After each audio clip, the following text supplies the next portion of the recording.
My wife was in the ICU fighting for her life after a massive heart attack, and my son flew to Aspen with his girlfriend, telling me, "She's tough, Dad, she'll pull through." I can't put my whole life on hold for a hospital visit. He picked ski slopes and champagne over his own mother's last breath.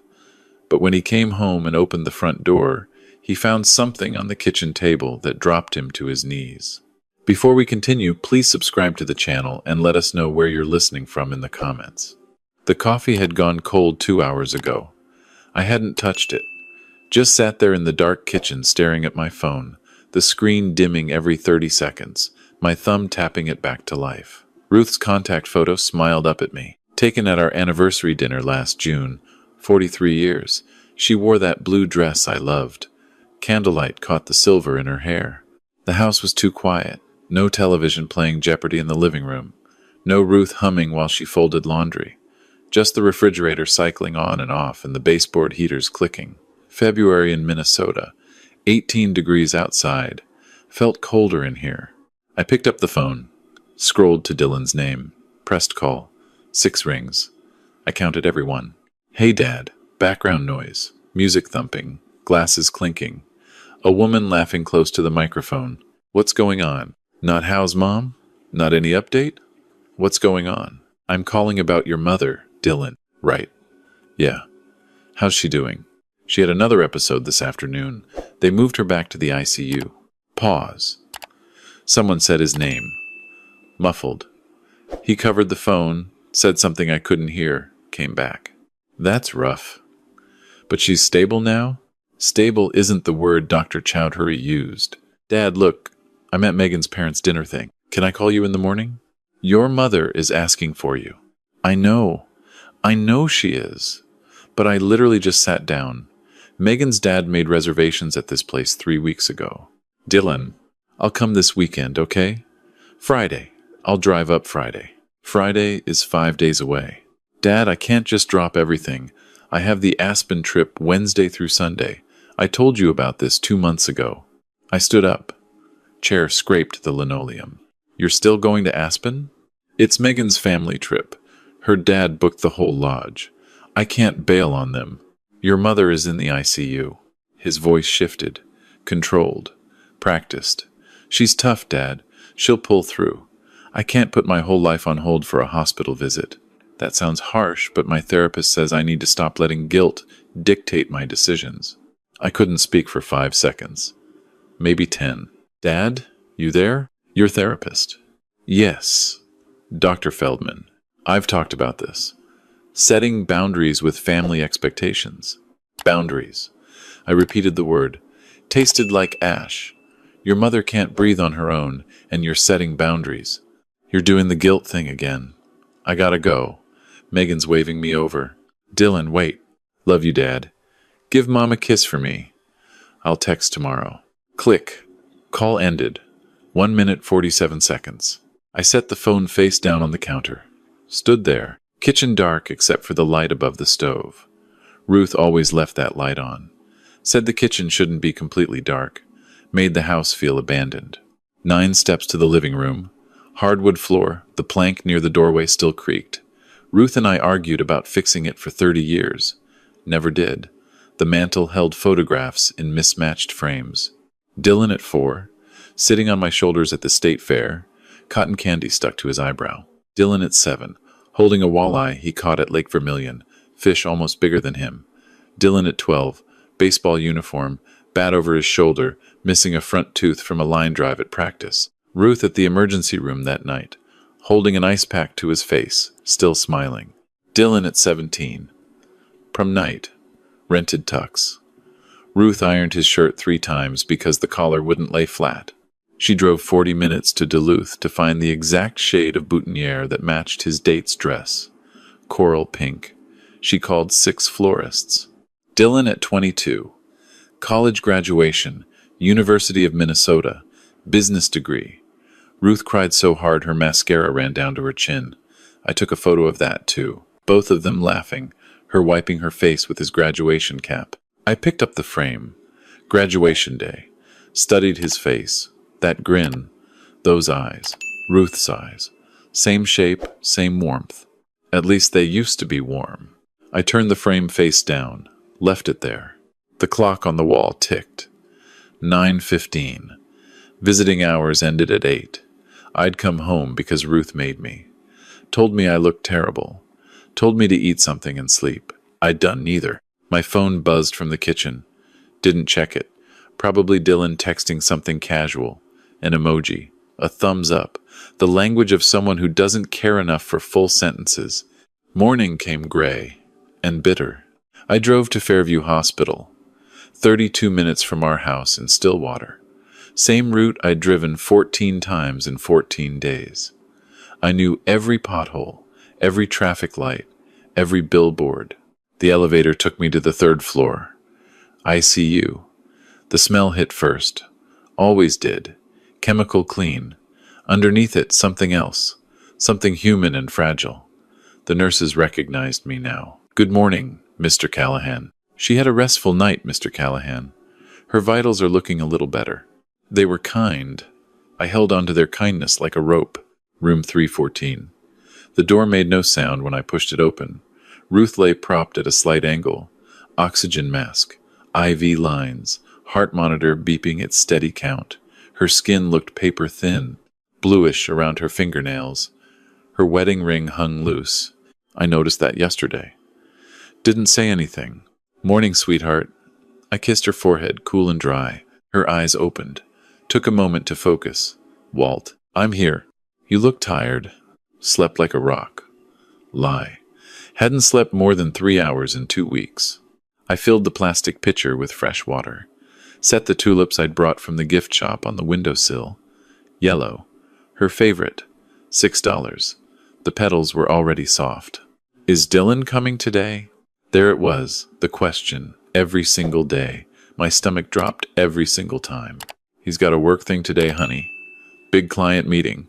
Sends his love." Ruth studied my face. She always could read me. 43 years of practice. "He's busy. He's busy. But he's thinking about you." She looked at the window. Gray sky. Bare trees. Parking lot full of cars belonging to people visiting people they loved. I dreamed about him last night. He was little, 5 or 6. We were building that snowman in the backyard. Remember? The one with your old hat. The twins' cap. He used a carrot from the fridge. Biggest carrot I'd ever seen. She almost smiled. Almost. "I miss him, Walt." "I know, honey. Tell him to call me. Even just for a minute." "I will." She closed her eyes. Drifted. The machines kept their rhythm. I sat and held her hand and watched the parking lot, and felt something harden behind my ribs. 11:30. Dr. Chowdhury found me in the hallway. She was direct. Always was. I respected that even when I hated what she said. "Mr. Callahan, the echocardiogram from this morning shows further deterioration. Her ejection fraction has dropped to 18%. What does that mean? In time? Weeks. Possibly a month if she stabilizes, but realistically we're looking at 2 to 3 weeks. I'm very sorry. 2 to 3 weeks. We're adjusting her medication to manage symptoms and keep her comfortable. Has your family been notified? I'll make calls today." "Don't wait." She touched my arm. Brief, professional, compassionate. Patients at this stage sometimes decline rapidly. She walked away. White coat, clipboard, moving to the next room, the next family, the next terrible truth. I leaned against the wall, closed my eyes, counted to 10, made it to 4, found a bench near the elevator, took out my phone, called Dylan, straight to voicemail. His recorded voice, cheerful, confident. "You've reached Dylan Callahan. Leave a message or shoot me a text." Beep. "Dylan, it's your father. Dr. Chowdhury spoke to me today. Your mother has 2 to 3 weeks, maybe less. I need you to come home. Please call me back." Sent a text, same message. Added, "This is serious, please." 3 hours later. Reply. 1 word. Noted. Noted. Like a memo. Like a calendar reminder. Like something you write on a post-it and stick to your monitor and forget about. I stared at that word until the screen went black. Wednesday morning. I was pouring coffee when my phone buzzed. Instagram notification. I'd set up an account 2 years ago, never posted anything, just followed Dylan because Ruth wanted to see his photos. Ruth didn't have a phone anymore. Too weak to hold it. Dylan's story. Airport terminal. Carry-on bag, ski jacket, sunglasses pushed up on his forehead. Big grin. Megan beside him. Blonde, perfect teeth. Matching designer luggage. Caption. Aspen bound. 5 days of powder and 0 responsibilities. Let's go. 0 responsibilities. I screenshot it. Didn't know why. Unstuck. Drove to the hospital. Sat with Ruth. Read to her from the novel on her bedside table, East of Eden. She'd been reading it before the heart attack. Dog-eared at page 214. I picked up where she left off. My voice cracked twice. She didn't notice. She was sleeping. Thursday. Instagram. Dylan on a ski lift. Mountains behind him. Blue sky. Fresh snow. Caption. This is what healing looks like. Everyone deserves to recharge. Healing. From what? A stressful dinner reservation? I screenshot it. That afternoon, Ruth's sister Louise arrived from Omaha. Drove 7 hours straight. Walked into the room, saw Ruth, burst into tears. Sat beside the bed and held her hand and talked about their childhood, their mother's kitchen, the dog they shared. A school dance in 1974. Ruth smiled. First real smile I'd seen in a week. Louise found me in the cafeteria later, her eyes red, jaw set. Where is he, Walter? Work trip. The lie came automatically now. Don't insult me. I saw his Instagram. He's skiing. I said nothing. Looked at my soup. Hadn't eaten a bite. Skiing. While his mother. She couldn't finish. Pressed her napkin to her mouth. What's wrong with him? I don't know. Have you told him how bad it is? I told him 2 to 3 weeks. And he went skiing. Louise grabbed my wrist. Hard. Walter, I swear to God, if that boy doesn't show up before Ruth. She stopped. Took a breath. I'll never forgive him. None of us will. She wasn't wrong. Friday. Saturday. Sunday. The posts kept coming. Dylan in a hot tub. Steam rising. Mountains behind him. Dylan at a restaurant. Steak the size of a dinner plate. Bottle of wine. Megan's Instagram too. Someone showed me on their phone. Couple photos. Matching beanies. Sunset on the slopes. Hashtag blessed. Hashtag grateful.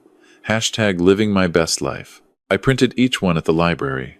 Mrs. Tran at the front desk didn't ask why, just handed me the pages, warm from the printer. Saturday evening. Ruth had a bad night. Blood pressure dropped. Nurses rushing in. I stood in the corner, out of the way, watching them work. Efficient. Calm. They stabilized her by midnight. I sat in the chair beside her bed until 6 a.m. Drove home. Showered. Drove back. Sunday. Texted Dylan again. Your mother had a critical episode last night. BP dropped dangerously. She's stable now, but very weak. Please come. 4 hours later. Glad she's stable. Flying back Tuesday evening. We'll try to visit Wednesday. We'll try.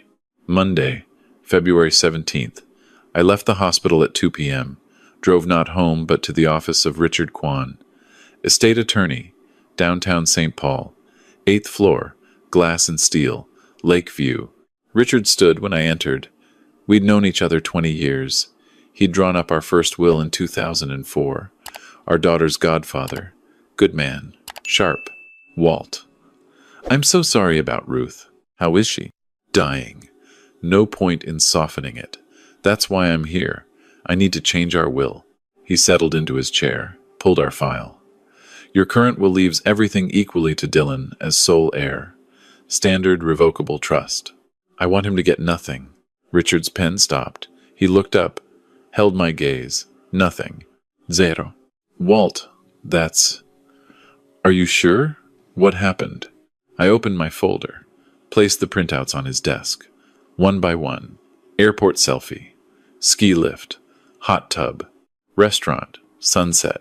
9 posts. 9 days. Captions underneath each one. 0 responsibilities. This is what healing looks like. Living my best life. Then the text messages. Screenshots printed on white paper. Your mother has 2 to 3 weeks. Reply. Noted. Your mother had a critical episode. Reply. Glad she's stable. We'll try to visit Wednesday. Richard read everything. Removed his glasses. Rubbed his eyes. 9 posts, I said. 0 calls to the hospital. 0 calls to his mother. 0 calls to the nurses. She asks for him every single day, Richard. Every single day I lie to her face. I tell her he's working. She knows. She knows I'm lying. But she doesn't have the strength to argue. Silence. Richard placed the printouts in a neat stack, aligned the edges. What do you want to do with the estate? Community Workshop Fund. Ruth's name. Free woodworking and trades classes for kids in Stillwater who can't afford college. Ruth always said not every kid needs a degree.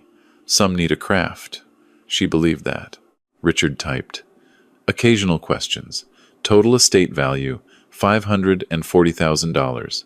House, $310,000, appraised last year. Savings, $180,000. Life insurance, $50,000. I answered each one. Steady voice. Clear head. Minnesota law allows complete disinheritance of adult children if explicitly stated, Richard said. We'll include an intentional omission clause. 2 witnesses required. We can execute today. Today. He drafted. I waited. 40 minutes. Printer hummed. I, Walter James Callahan, being of sound mind, intentionally make no provision for my son, Dylan Robert Callahan. This omission is deliberate and not due to oversight. My entire estate shall establish the Ruth Callahan Trades Foundation. He looked up. This is binding once signed. Good. Linda from the front desk witnessed. So did a paralegal named Jeff. I signed. Black ink. No hesitation. Richard sealed the documents. Handed me the envelope. Heavy. Final. One more thing. I leaned forward. A letter. Personal. To be included with the will. I dictated. Richard wrote, Dylan, your mother died while you were choosing yourself over her. She asked for you every day. You didn't come. You called her situation a hospital visit, something that interfered with your schedule. This will reflect your choices. You will inherit nothing. The estate will fund a trades foundation in your mother's name, helping young people who understand the value of what they're given. This is not anger. This is consequence. Your father, Walter Callahan. Richard sealed the letter in a separate envelope, attached it to the will, shook my hand at the door. I support this, Walt. For what it's worth a lot. I drove home, envelope on the passenger seat, felt its weight the entire 32 minutes. Tuesday evening. Dylan's last Aspen post appeared while I sat beside Ruth's bed. She was sleeping more now, 18, 20 hours a day. The oxygen had been increased twice. His post. Sunset over mountains, glass of scotch in hand. Caption, last night in paradise, back to reality tomorrow. But wow, what a reset. Feeling recharged and ready for whatever's next. Whatever's next. He had no idea. I screenshot it, printed it the next morning, added to the folder, 10 posts total. 10 sunny, smiling, carefree posts, while his mother's heart failed one beat at a time. Wednesday. Thursday. Dylan didn't visit, didn't call, texted once. Jet lag is brutal, catching up on sleep. Will come this weekend for sure. For sure. 2 words that meant nothing from him. Thursday evening. Ruth woke up more alert than she'd been in days. Sometimes that happened. Dr. Chowdhury had warned me. Sometimes patients rally before the end. A last surge. A goodbye the body gives before it leaves. Walt. Her voice clearer, stronger almost. Sit close. I pulled the chair against the bed rail, took her hand. I know he's not coming. My throat closed. Ruth, don't lie to me. Not now. I can feel it. He's not coming. I couldn't speak. Just shook my head. A tear slid from the corner of her eye into the pillow. My baby. I'm sorry, honey. It's not your fault. She squeezed my hand. Weak, but deliberate. Promise me something. Anything. Don't hate him forever. He's lost. People get lost. I couldn't promise that. So I said, I love you, Ruth. I know you do. 43 years. I'd do it all again. Me too. Every day. She smiled. Real smile. The one from our wedding photos. The one from that anniversary dinner. The one that made me fall in love with her in the summer of 1980 at a county fair in Hastings. Read to me, Walt. The Steinbeck. I read. Page 214 to 231. My voice steady, because she needed it steady. She listened with her eyes closed. Around page 226, her breathing changed. Slower, longer gaps between each breath. I kept reading. At 9:47 p.m., between one sentence and the next, Ruth exhaled and didn't inhale again. The heart monitor changed its tone. Flat, continuous. Nurses came in. I didn't move, kept holding her hand, kept the book open on my lap. Louise was there. She'd been in the waiting room, came rushing in, sobbed against the bedrail. Mrs. Patterson from our church arrived minutes later. She'd been visiting daily, brought Ruth's favorite cookies every time, even though Ruth couldn't eat them anymore. The room was full of people who loved her, except one. I called Dylan at 10:15. He answered on the third ring. Background quiet. Home. Dad, what's up? Your mother passed away. 47 minutes ago. Silence. 5 seconds. 10. What? Ruth died tonight. 9:47 p.m. No, she was stable. You said she was stable. I said she was in the ICU with 2 to 3 weeks. That was 12 days ago. I was going to come this weekend. His voice cracked. I was going to. You didn't. Dad. Funeral arrangements are being made. I'll text you the details. Dad, wait. I need to. Good night, Dylan. I hung up, set the phone on the bedside table, looked at Ruth. Peaceful. The oxygen mask removed. Just her face. Beautiful even now. He knows, I whispered. I'm sorry I couldn't get him here. 2 days later, Friday afternoon, I went to Dylan's old room. Second floor, end of the hall. Door closed. Hadn't been opened in months. The hinges protested when I pushed it in. Everything frozen. Twin bed with the navy comforter he picked at 15. Desk with textbooks he never took to his apartment. Trophies on the shelf. Baseball, debate team, academic decathlon. Posters on the walls. Bands from the 2010s. A signed twins pennant from his 12th birthday. Photos tacked to a corkboard. High school friends, prom, graduation, family vacations at Lake Superior. Dust on every surface. The room of a loving son. That person didn't exist anymore. I placed the envelope centered on his pillow. White against navy blue. Impossible to miss. Open immediately written in black marker. Smoothed it flat. Stepped back. Looked at it. Done. Left the door half open so the hallway light would draw him in. Saturday morning. Funeral. Morrison Blake Chapel on Main Street. February 22nd. Cold, bright day. Sun on snow. 91 people came. Ruth had touched that many lives. More. Chrysanthemums and tulips. Her favorites. Closed casket. White oak. Photos on easels. Ruth at 20, standing by the lake. Ruth at 35, teaching Dylan to ride a bike. Ruth and me at our 40th anniversary. Smiling. Always smiling. Dylan arrived late. 12 minutes after the service started. Dark suit. Unshaven. Sat in the third row, not the front. People noticed, whispered. Louise walked past him without a word.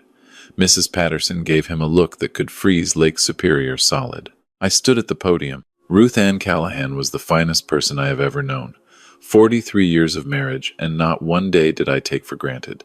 She was a teacher in every sense. She taught children, she taught neighbors, she taught me. She believed that everyone had something valuable inside them, some skill, some gift, and her mission was to help them find it. She said, "Not every kid needs a diploma, Walt. Some need a workbench and someone to believe in them.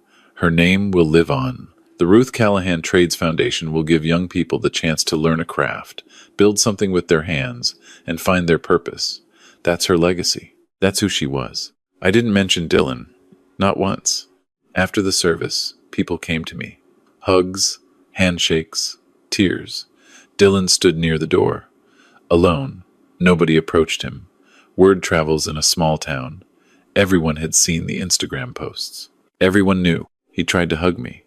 I accepted it. Brief, arms at my sides, said nothing. Turned to talk with Ruth's colleagues from the library where she'd volunteered for 12 years. At the cemetery, he stood 20 feet from the grave, hands in his pockets, watched from a distance. I didn't look at him. When the last prayer was said, when the last handful of dirt was placed, I walked to my car. He followed. Dad. I kept walking. Dad, please, can we talk? I opened my car door. Sunday evening. Come to the house. We'll talk then. He nodded. Desperate. Relieved. I drove away. Sunday, 6 p.m. His headlights swept across the front windows. Car door. Footsteps on the porch. He still had a key. The lock turned. Door opened. He stepped inside, stamped snow from his shoes, looked into the kitchen where I sat at the table, same table where Ruth and I had eaten 10,000 meals. He came in, sat across from me, coat still on, eyes bloodshot. He hadn't slept. Good. Dad, I'm sorry. I know I should have been there.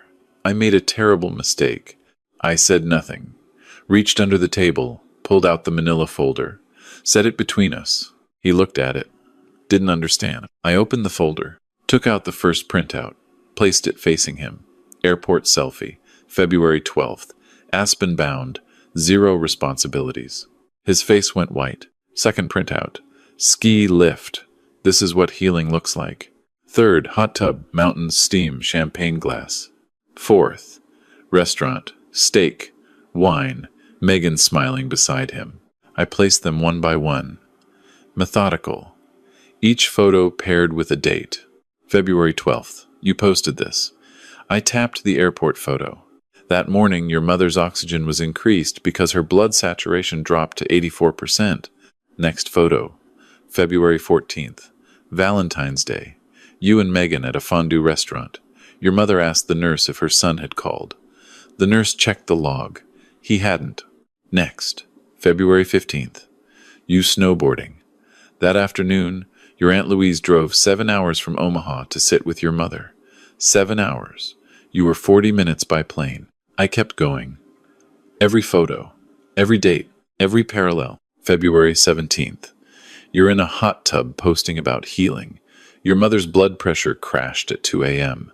3 nurses worked on her for 45 minutes. I stood in the corner of the room watching them try to keep her alive. He pushed back from the table. Couldn't look at the photos. Covered his face with both hands. Dad, stop. Please. I didn't stop. February 19th. Your last post. Back to reality. Feeling recharged. That night, your mother rallied. Opened her eyes. Talked to me for the first time in 2 days. Clear. Present. She knew. She said, I know he's not coming, Walt. Don't lie to me. His shoulders shook. I continued. Her last words were asking me to not hate you forever. She was dying, and she was worried about you, about your feelings. I pulled out the text message screenshots, placed them on top of the photos. I texted you. Your mother has 2 to 3 weeks. You replied, noted. 1 word. I pointed. I texted, critical episode, BP dropped. You replied, glad she's stable. We'll try to visit Wednesday. You didn't come Wednesday, or Thursday, or Friday. He was crying now, not performing. Real tears. 10 Instagram posts. 14 days, 0 calls to the hospital, 0 questions about her medication, her pain level, her last wishes, 0. I let the silence sit. 30 seconds. The kitchen clock ticked. The refrigerator hummed. Same sounds as every night.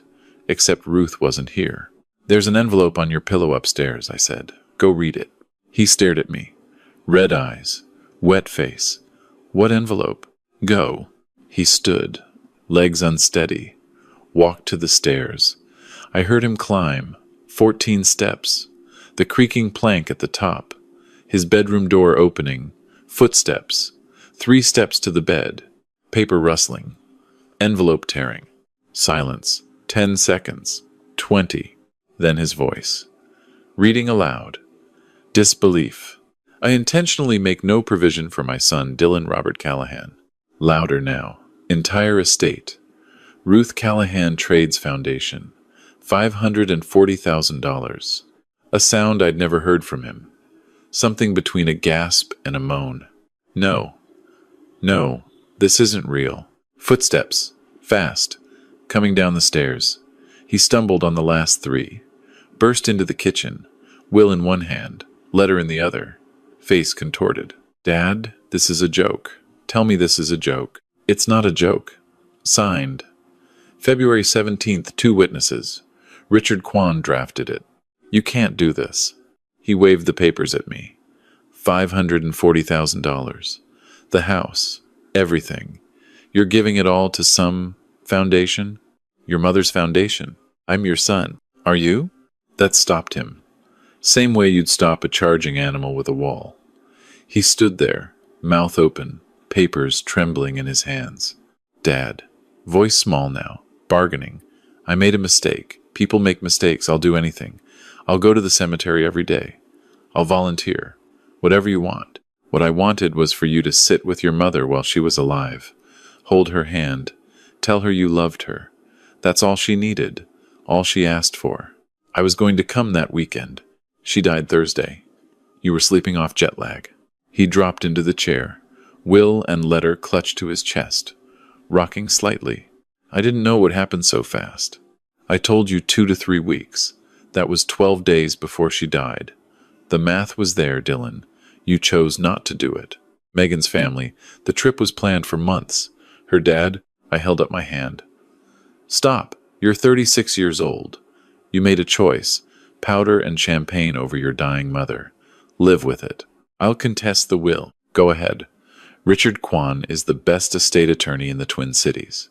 I have your Instagram posts, your text messages, witness statements from nurses, from your Aunt Louise, from Mrs. Patterson, from Dr. Chowdhury. Every piece of evidence showing exactly who you are. A court will see it all. If you want that public, be my guest. He deflated, like someone had opened a valve. I can change. I know I can. Maybe. But not with your mother's money. What am I supposed to do? I don't know, Dylan. Figure it out. The way most people do. Without a safety net of money you didn't earn. He sat there for a long time. I let him. Wasn't cruel about it. Just quiet. The clock ticked. Outside, wind pushed snow against the windows. February in Minnesota. Finally he spoke. Barely a whisper. What did she say? At the end? I closed my eyes. Saw Ruth's face. That last smile. She asked me to read to her. Steinbeck. East of Eden. I read 17 pages. She listened with her eyes closed. Between one sentence and the next, she was gone. Peaceful. Quiet. Louise was in the waiting room. Made it in time to say goodbye. Mrs. Patterson brought flowers. The nurses cried. Everyone who cared about her was there. How was it? Except you. He folded forward. Forehead on the table, arms over his head, sobbing. The papers crumpled beneath him. I stood, pushed my chair in, placed my hand on his shoulder, held it there for 3 seconds, then removed it. The funeral was yesterday. You were there. You saw how many people loved her. 91. Every one of them showed up. Some drove hours. Your Aunt Louise drove 7 hours in a snowstorm. I paused. You live 40 minutes away. He didn't lift his head. You have until Tuesday to take anything you want from your room. After that, I'm donating what's left. I walked to the living room, sat in my chair, turned on the television, didn't watch it, just needed the sound. Something to fill the space where Ruth's voice used to be. Dylan left at 9:30. Didn't take anything from his room, just walked out. I heard his car start. Tires crunching snow, headlights fading down the street. I locked the door behind him. 3 weeks later. March. The snow was melting. First hints of spring. Tiny green shoots pushing through brown lawns. Birds returning. Ruth would have loved it. She always said March was the bravest month. Everything daring to grow again after winter tried to kill it. I was sitting on the back porch. Coffee. Ruth's chair beside mine. Empty but there. Always there. The mail came at 11. I walked to the box. Electric bill, grocery flyer, a thick envelope from Quan and Associates. I opened it on the porch. Read it twice. Dear Walter, I am pleased to inform you that the Ruth Callahan Trades Foundation has been officially registered with the state of Minnesota. Tax-exempt status has been granted. Foundation value, $540,000. First program cycle begins September 2025. 12 recipients selected. $4,500 annual scholarships, renewable for 2 years. Tools and materials provided. First recipient pending final approval. James Whitfield, 17. Son of a single mother.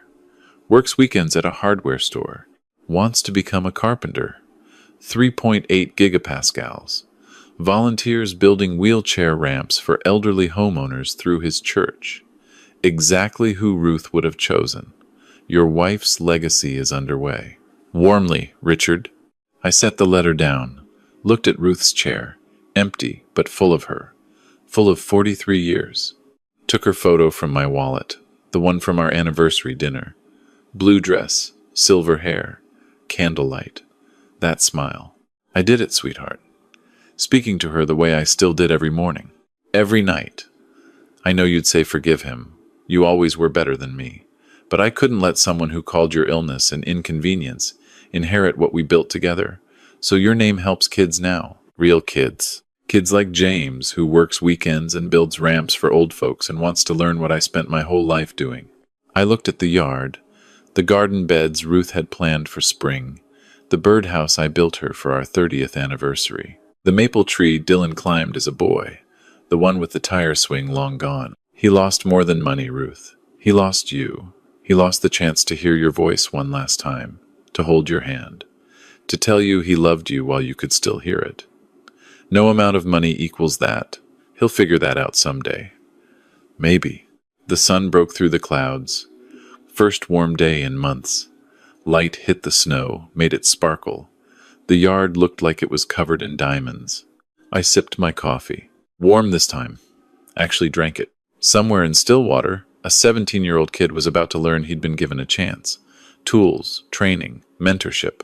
Ruth's gift. Ruth's name. Ruth's belief that everybody has something valuable inside them. James Whitfield didn't know it yet, but a woman he'd never met had just changed his life. That was enough. That was right. Justice wasn't revenge. It was consequence. And consequence had arrived. If you enjoyed this story, please like the video, subscribe to the channel, and share your thoughts in the comments. To listen to the next story, click on the video on the left. Thank you for watching.